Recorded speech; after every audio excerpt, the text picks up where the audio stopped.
Well, you can warm it first now, right? Well, Before you that's get in true. it. It's On the smarter inside, now. right, on Yeah. the inside. You and me, Barbara. Okay. All right, we're live on YouTube and our public line is merged. We're ready to start. Thank you. Good morning, everyone. This is Director Parr filling in for Chair Rabbit, who had an appointment this morning that evidently isn't finished. Although if he comes back in, we'll let him take over. So it's 11:06, and I'd like to call to order the meeting of the Finance Auditing Committee of Thursday, December 15th, 2022. Before we begin, please note this meeting is live streamed on YouTube and recorded. Members of the public are encouraged to watch or listen to the meeting online or by dialing into 415-569-6446 for the audio of this meeting. If you would like to provide public comment at today's meeting and have not done so already, please call 415-569-6446 and let the facilitator know what items you would like to speak on today. Madam Secretary, would you please call the roll?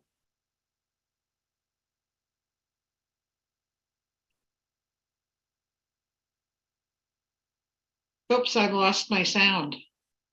Your sound works fine, Barb. I think Amaret is momentarily. I'm muted. Oh, good. Okay. Well, Amaret, you're muted.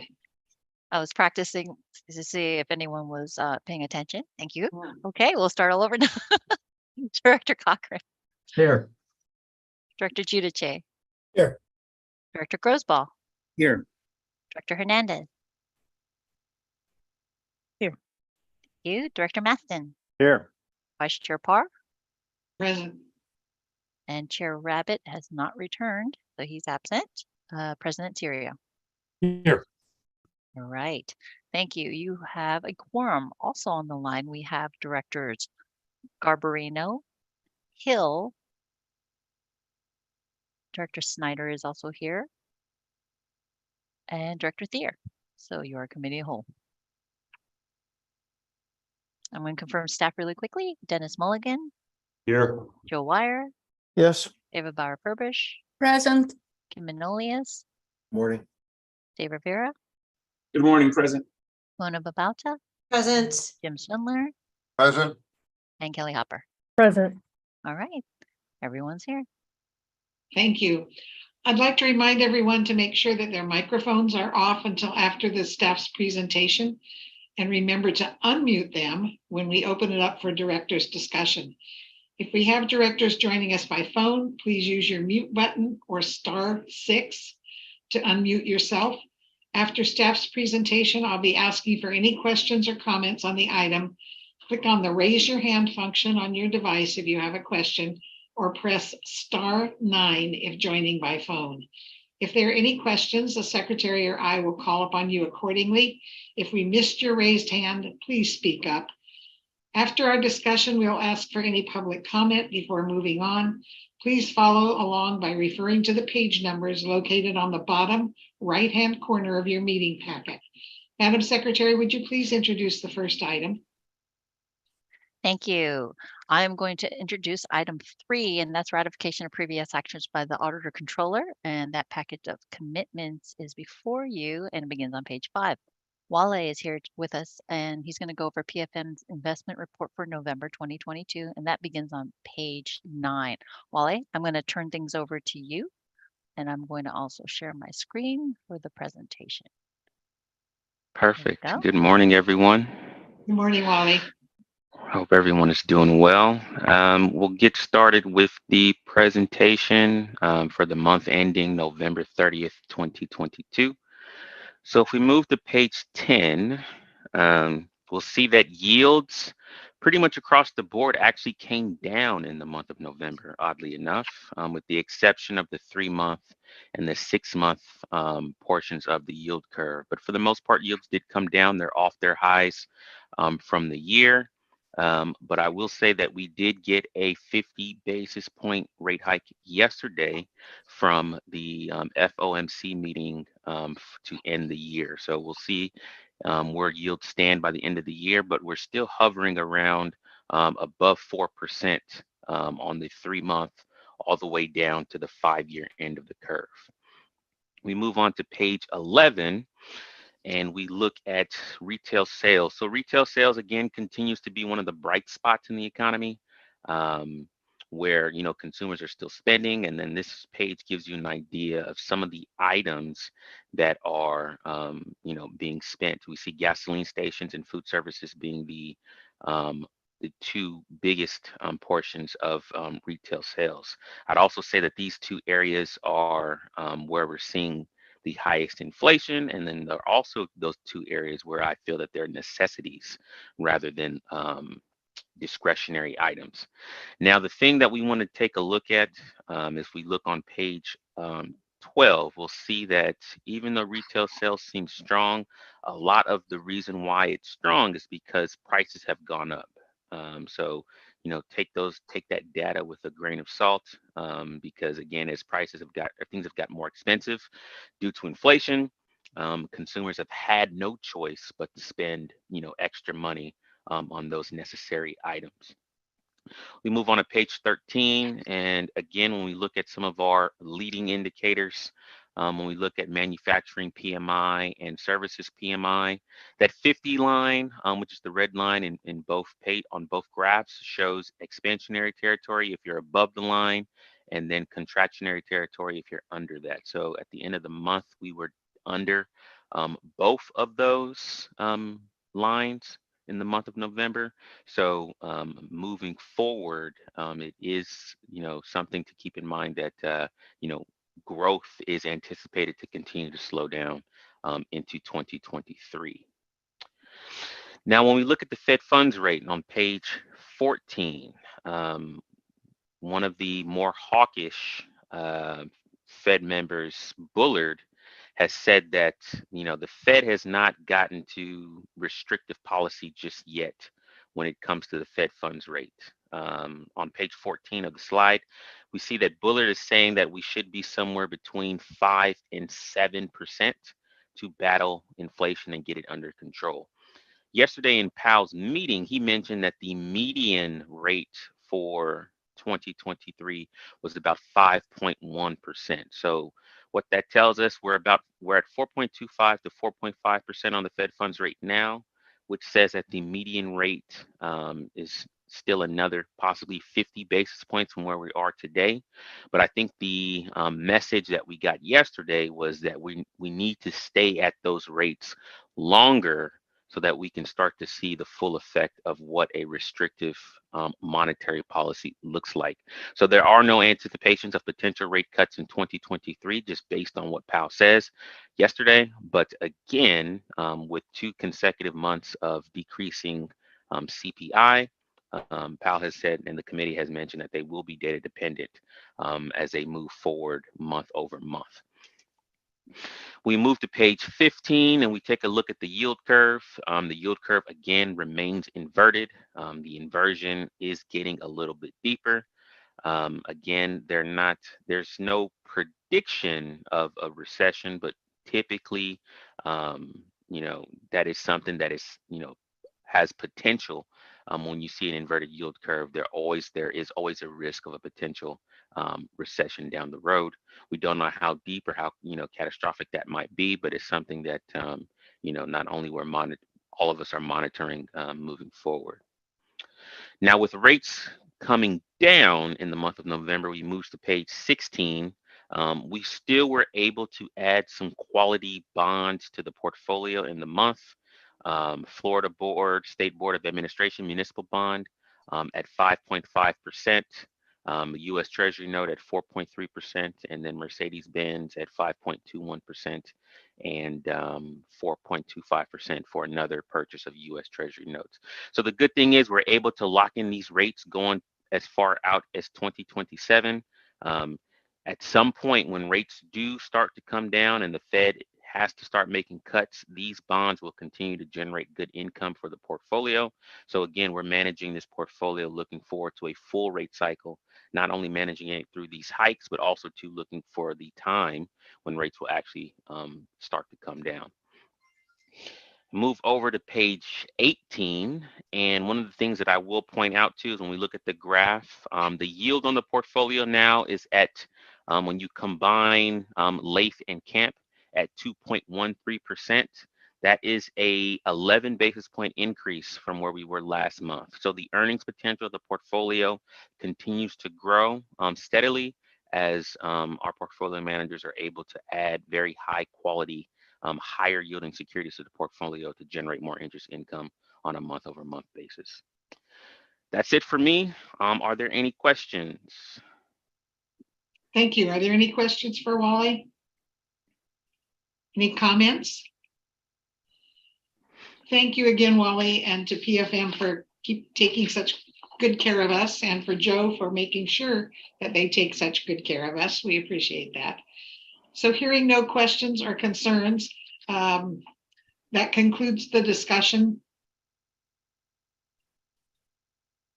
Oops, I've lost my script. That concludes the discussion on this item. Madam Secretary, is there anyone from the public that would like to address us before we move on to item 3? We have no speakers for item 3. All right, thank you. I'll ask my colleagues for a motion on item 3. So moved. Second. All right, I think we have a motion and a second. Madam Secretary, would you please conduct a roll call vote? Thank you. With the first and second on item 3, starting with Director Arnold, who's absent, Director Conroy is absent, Director Garbarino. Aye. Thank you. Director Giudice, Yes. Director Grosboll, Aye. Director Hernandez, Aye. Director Maston, Aye. Director Parr, Aye. Director Rabbit, Aye. Director Rodoni is absent, Director Snyder. Aye. Director Stephanie is absent, Director Thier. Aye. Second Vice President Hill.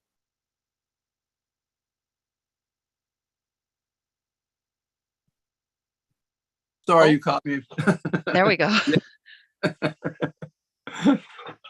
Okay. So that's an aye for Second Vice President Hill, First Vice President Cochran, I kept hitting the button and it didn't do anything. I really apologize for that. thank you. First Vice President Cochran Yes. and President Terrio. Yes. Thank you. You have 12 ayes. Thank you. We have poltergeist today. Thank you. The motion passes. I noticed that Chair Rabbit is back. I will go ahead and introduce the next item, and then unless you would like to, but we have no reports under items 4 and 5. So we'll move on to item number 6.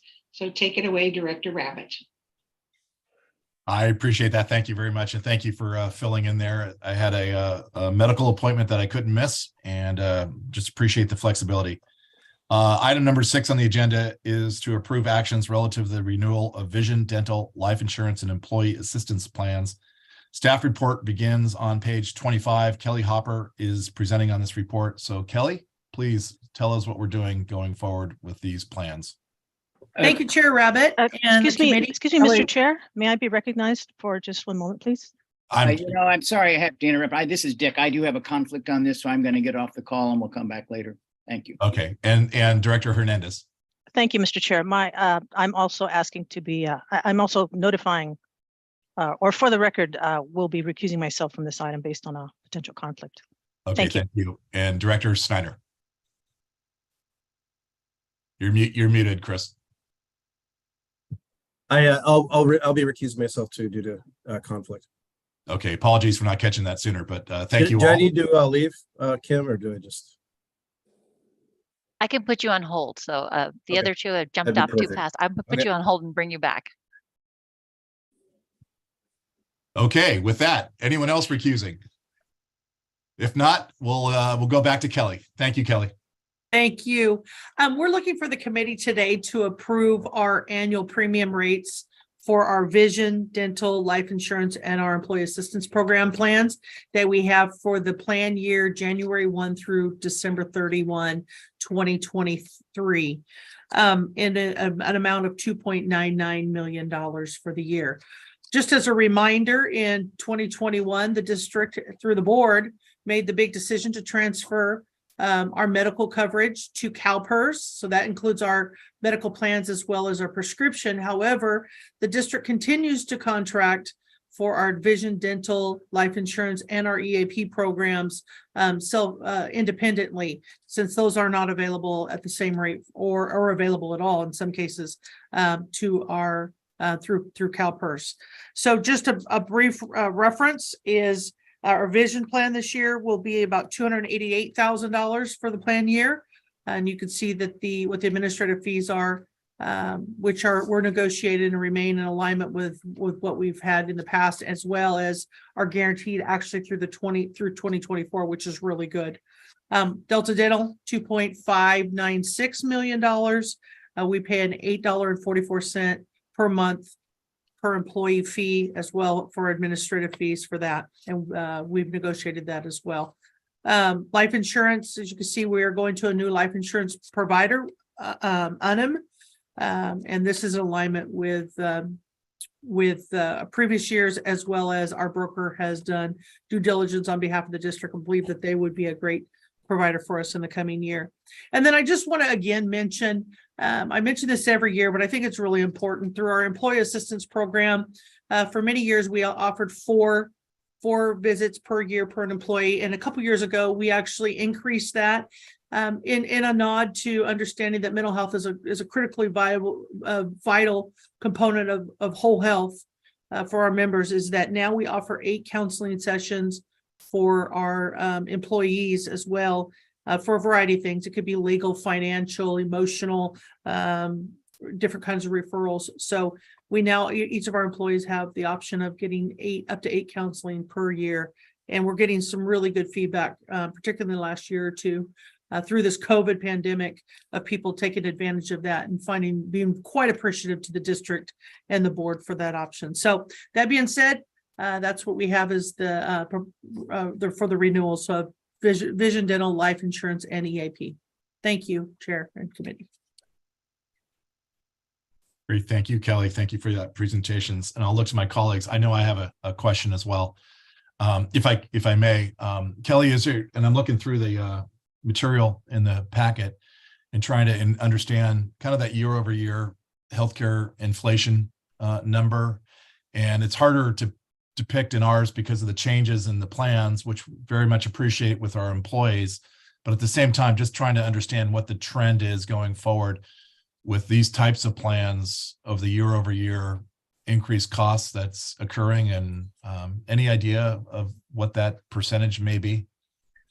So that's actually a great question, and there's no really easy answer. Understandably, some of our plans, we've changed providers, which is with our life insurance, number one. Number two is we've been really successful with Mercer to negotiate some of these rates a couple years, like I mentioned in the vision. We actually were able to negotiate a 3-year deal, so we kind of locked in those rates, which have been really good. So it's not been as much. And then lastly, as we all know, is our workforce composition is a little different now than it was, say, pre-pandemic, and the numbers. So it's really hard to look, in that. But in these areas, we've actually stayed fairly consistent. It's just been on our medical side. Sometimes it gets a little bit, 3, 4, 5, 8% on the medical and the prescriptions. Yeah, I appreciate that. And I think we all recognize that everything gets more expensive year over year, and the 3, 4, maybe even the 5%. Yeah. Okay, the 8+, maybe not so much. So I appreciate that, but I do appreciate the work and the going forward. And thanks to our employees as well for agreeing to to those as well. I'll look to my colleagues to see if there's any further questions for Kelly. I am not seeing any, and that really concludes our discussion then on this item. Is there anyone, Madam Secretary, wanting to speak on this item from the public? We have no speakers on item 6. All right. With that said, can I get a motion to approve item 6? Also move.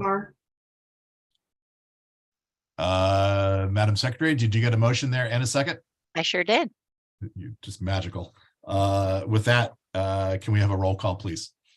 Thank you. I'm not going to be calling the entire committee of the whole, because since Directors Grosboll, Hernandez, and Snyder left. We are now just a committee. So I'm just going to be roll calling committee members. So starting with Director Cochran, Yes. Director Giudice, Yes. Director Grosboll has recused himself. Director Hernandez has also recused herself. Director Maston, Aye. Vice Chair Parr, Aye. Chair Rabbit, Aye. and President Terrio. Yes. Thank you. You have 6 ayes. Great. And once again, Kelly, thank you for all the work there and to you and your staff. That motion passes. Next on the agenda is item number 7, the status report on the fiscal year 22-23 budget. Staff report begins on page 31. Joe Wire is here to present the item. And Joe, please go ahead. Thank you very much to the committee and the board as a whole. We are taking a look at item 7, which is your status report. This item, as I mentioned last month, has not changed substantially, and we don't expect it to for a while unless there's some outside shock. What that means is the table that's on page 33 looks like it did last month. It still represents the deficit that the budget passed by the board in June had, and we are using one-time federal funding to fill that deficit. And we will expect to continue to do that through the fiscal year. What you will notice is a slight change each month because we update the actual revenues in the last item there on the table. So that right now the revenues are running over what we budgeted, so it is reducing the need for federal one-time funding.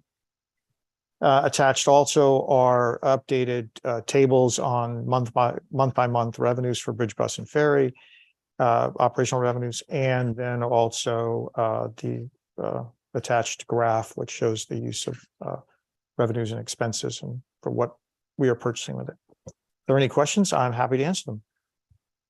Great. Thanks, Joe. Look to my colleagues. Any questions of Joe on the status report? I am not seeing any. No action is going to be required for item 7. Joe, thanks again for always bringing this forward and keeping us updated on where we sit. Very much appreciated. We'll move on then to item number 8, monthly review of Golden Gate Bridge, traffic tolls, bus and ferry, transit patronage fares. That's on page 41. Joe, again, will present this item as well as 9A, which is the monthly statement of revenue and expenses. That's on page 51. 9B, the monthly statement of capital programs and expenditures. That's on page 61. And Joe? Thank you, Chair, to the committee. We'll take all 3 of these reports as we do each month. First, if you just turn to page 43, that gives you the table that we look at each month, which highlights the revenue, both patronage on the left and the revenues on the right. And given we're in the finance committee, we pay attention mostly to the one on the right, the revenues. And I thought this time we would just take a look at the column. It's the middle column of numbers in those boxes, starting at the top, which is the actual revenue we're receiving. And I think it's just important to note that bridge revenue has been pretty steady through the summer and now moving into the early fall.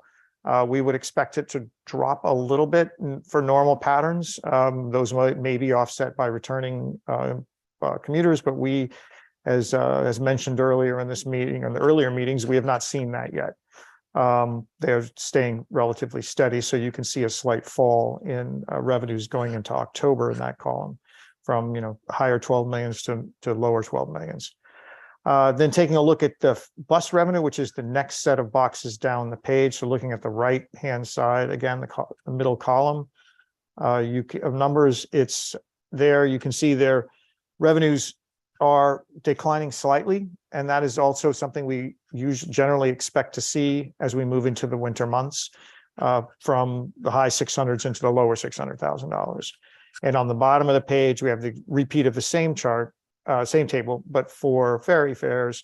And those you see a much larger drop in revenues in that middle column. And that is, again, expected. We typically have a larger significance in both recreational riders for ball games and now for Angel Island. And we have a larger set of riders that come to the Bay Area for tourism or other reasons, and they will ride our ferries in the warmer summer months that we don't see so much in the winter months. So we would expect that this lower level of revenues would continue through into the winter months as it does each year.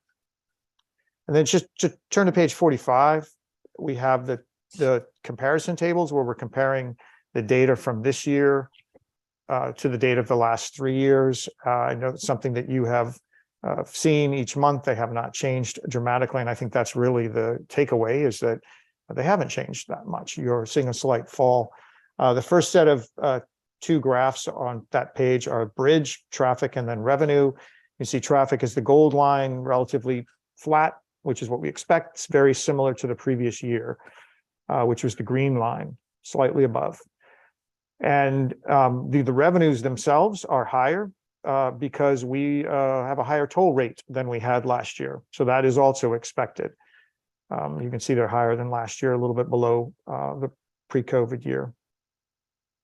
If we turn down to the 2 for bus on page 45, on the first or the last graph on 45 is bus ridership.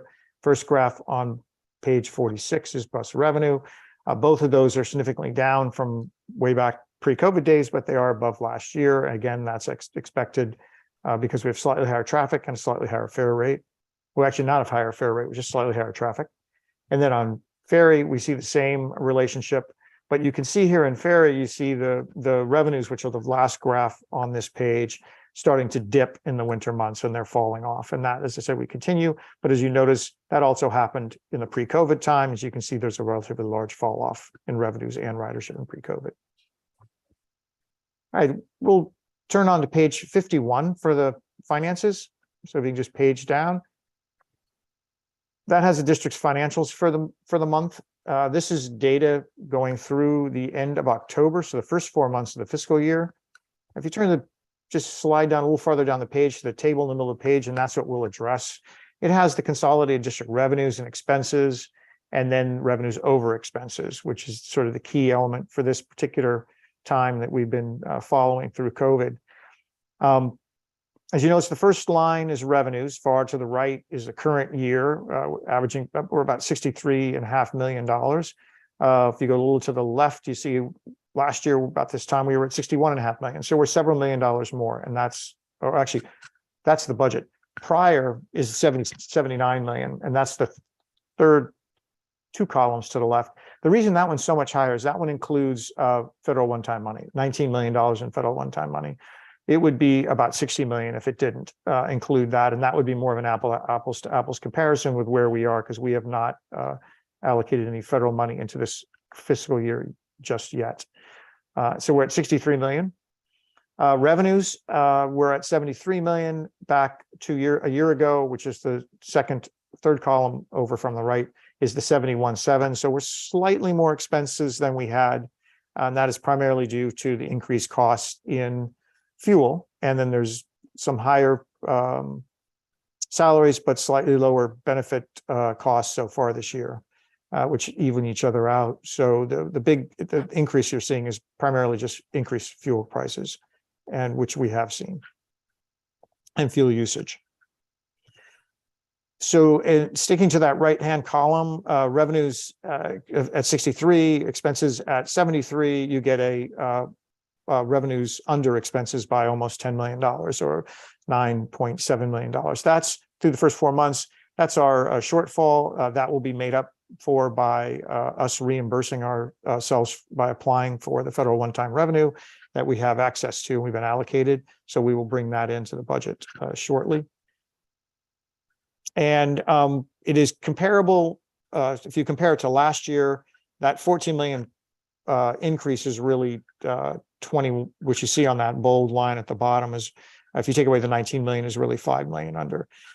So we're still under, just like we were last year. It's not dramatically different than we were last year at this time, given the fact that we do have some timing, expense and revenue timing issues that occur.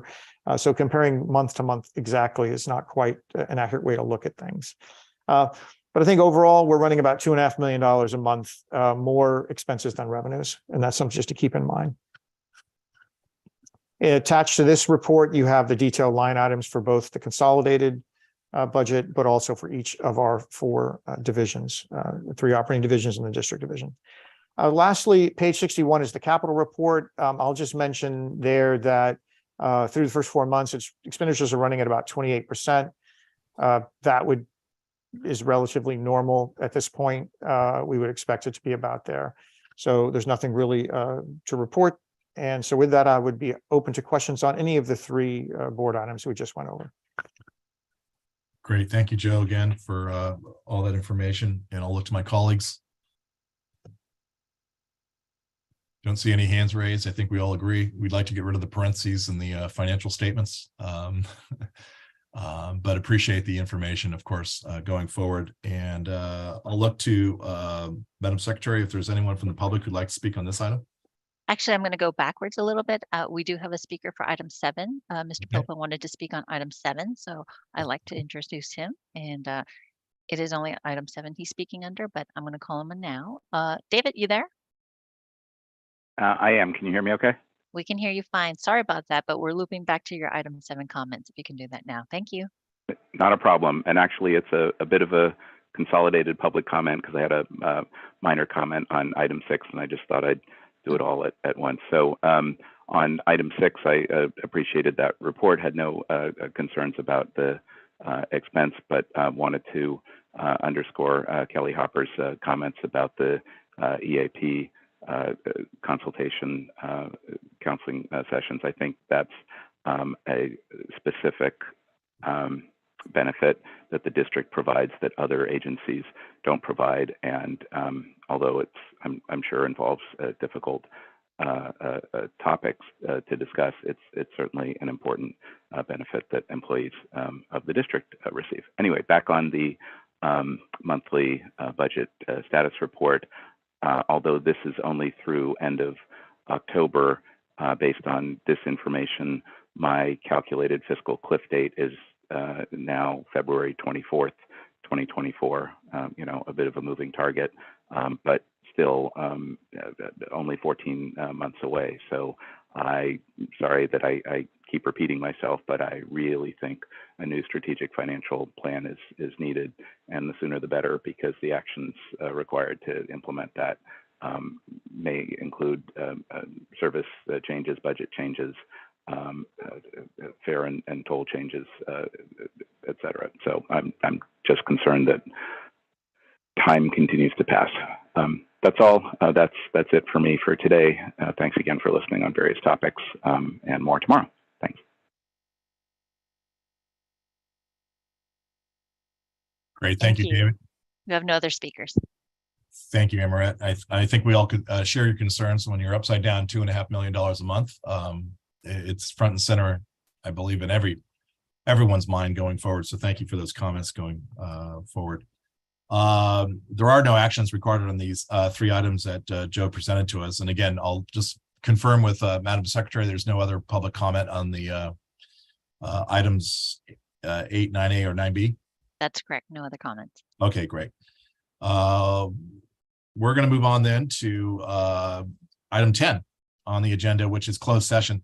If there are no objections, I'd like to accommodate the public and take item 11 public comment first, so the public does not have to wait for us to finish our closed session. Are there any objections to taking public comment now instead of after we return from closed session? Seeing none, and thank you all very much. Madam Secretary, is there anyone from the public wishing to address this committee under item 11 public comment? We have no other speakers today. All right, great. Thank you. And that brings, thanks for everyone for their patience during the meetings. Thanks, of course, to our Vice Chair, Parr, for accommodating and taking over the reins. We'll be placing the public on hold for the duration of the closed session item and return after closed session to adjourn the meeting. Attorney Kim Manolius, will you take us into closed session?